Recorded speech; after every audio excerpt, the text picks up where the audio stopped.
यीशु मसीह के पास एक गया भविष्यवक्ता भी, और यीशु मसीह उन लोगों के भी के लिए कह रहा है, कहता है कि तुम मुझसे कहोगे कि मैंने तुम्हारे लिए बड़े बड़े काम किए, बड़ी बड़ी भविष्यवाणी की, बड़ी बड़ी चंगाई की, बड़े बड़े प्रचार किए, बड़ी बड़ी आत्मा बचाई, लेकिन परमेश्वर कहेगा कि मैं तुम्हें नहीं जानता। यीशु मसीह बोलता है, कह रहा है मैं तुम्हें नहीं जानता। इसका मतलब चिन्ह चमत्कार करना, इसका मतलब कि बड़ा पास्टर बन जाना या बड़ा प्रॉफिट बन जाना या फिर कोई बड़ा बिजनेसमैन बन जाना कोई बड़ी बात नहीं है। लेकिन परमेश्वर की नज़र में बड़ी बात वो है, कहता है जिसके चरित्र में सुधार है, जिसके कैरेक्टर में आत्मा के 9 प्रकार के फल है, तो परमेश्वर उसकी जिंदगी में काम करेगा। बड़ा बिजनेसमैन वो तब बनेगा, बड़े वरदान कहता है उसको मिलेंगे, कहता है कि जिसके अंदर कह रहा है कि वो आशीषित धन, कहता है आप परमेश्वर से करोड़ों रुपया, मैं कहता हूँ बहुत सारे क्रिश्चियन करोड़ों रुपया मांग रहे हैं परमेश्वर से।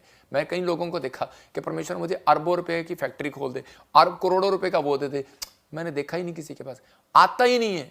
रीजन कहता है कि रीजन है आपके चरित्र में कभी भलाई की है आपने, कभी किसी की आपने भला काम किया, आपने सोचा कि सिर्फ मैं खाऊं पीऊं और मेरा परिवार चले, भला काम। परमेश्वर ने कहा, कहता है उसी समय एक व्यक्ति दौड़ा हुआ यीशु मसीह के पास आया और उसने सुनते ही, वचन को सुनते ही कहने लगा कि यीशु मसीह मैं स्वर्ग जाने के लिए क्या करूं। और उसी समय यीशु मसीह ने कहा, कह रहा क्या तू वचन को नहीं जानता कि आज्ञा मान, कहता है कि तू झूठ नहीं बोलना, चोरी नहीं करना, गाली नहीं देना, शराब नहीं पीना, कहता है अपने पड़ोसियों से प्रेम रखना, कहता है ये सब तो मैं दादे परदादों से करता आ रहा हूँ। कहता है कि कहता है ठीक है, कहता है जा, कहता है सारा कह रहा धन कंगालों में बांट दे। और उसी समय वो बहुत धनी व्यक्ति था और वापिस चला गया। और उसी समय मतलब यीशु मसीह ने कहा एक बात की घटी आज भी तेरे अंदर है। कहता है इसका मतलब क्या है वो घटी अंदर, कहता है तेरे अंदर विश्वास की घटी है। कहता है इसका मतलब तुझे मेरी बात पर विश्वास नहीं कर रहा कि मैं तुझे आशीष दूंगा और अगर तू ये बांट देगा तो भलाई का काम नहीं कर रहा। कह रहा है इसका मतलब, कह रहा है तेरे अंदर धीरज नहीं है, तेरे अंदर कृपा नहीं है, तेरे अंदर शांति नहीं है, कहता है तेरे अंदर आनंद नहीं है, तेरे अंदर प्रेम नहीं है। अगर तेरे अंदर प्रेम होता तो लोगों को बांट देता,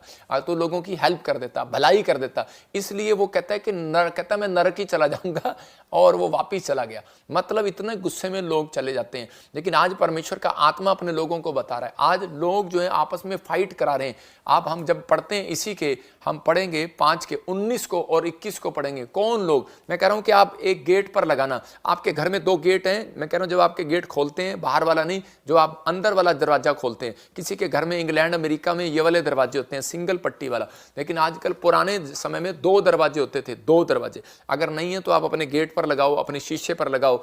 तो मैं तो कहता हूं कि आपके बाहर गेट पर होना चाहिए ये नरक जाने का रास्ता, ये स्वर्ग जाने का रास्ता। स्वर्ग जाने का रास्ता मैंने बता दिया 5 का 22-23, प्रेम, आनंद, धीरज, शांति, कृपा, भलाई, विश्वास, नम्रता, संयम। क्या आप रोज पूछें से आप करते हैं? आपके अंदर ये हैं, आते हैं आपके अंदर चरित्र में। और उसी समय आपने नरक जाना है तो ये वाली आते बता रहा हूं कि इसी के 5 के 19 और 21 को जब हम पढ़ते हैं, कह रहा है व्याभिचार,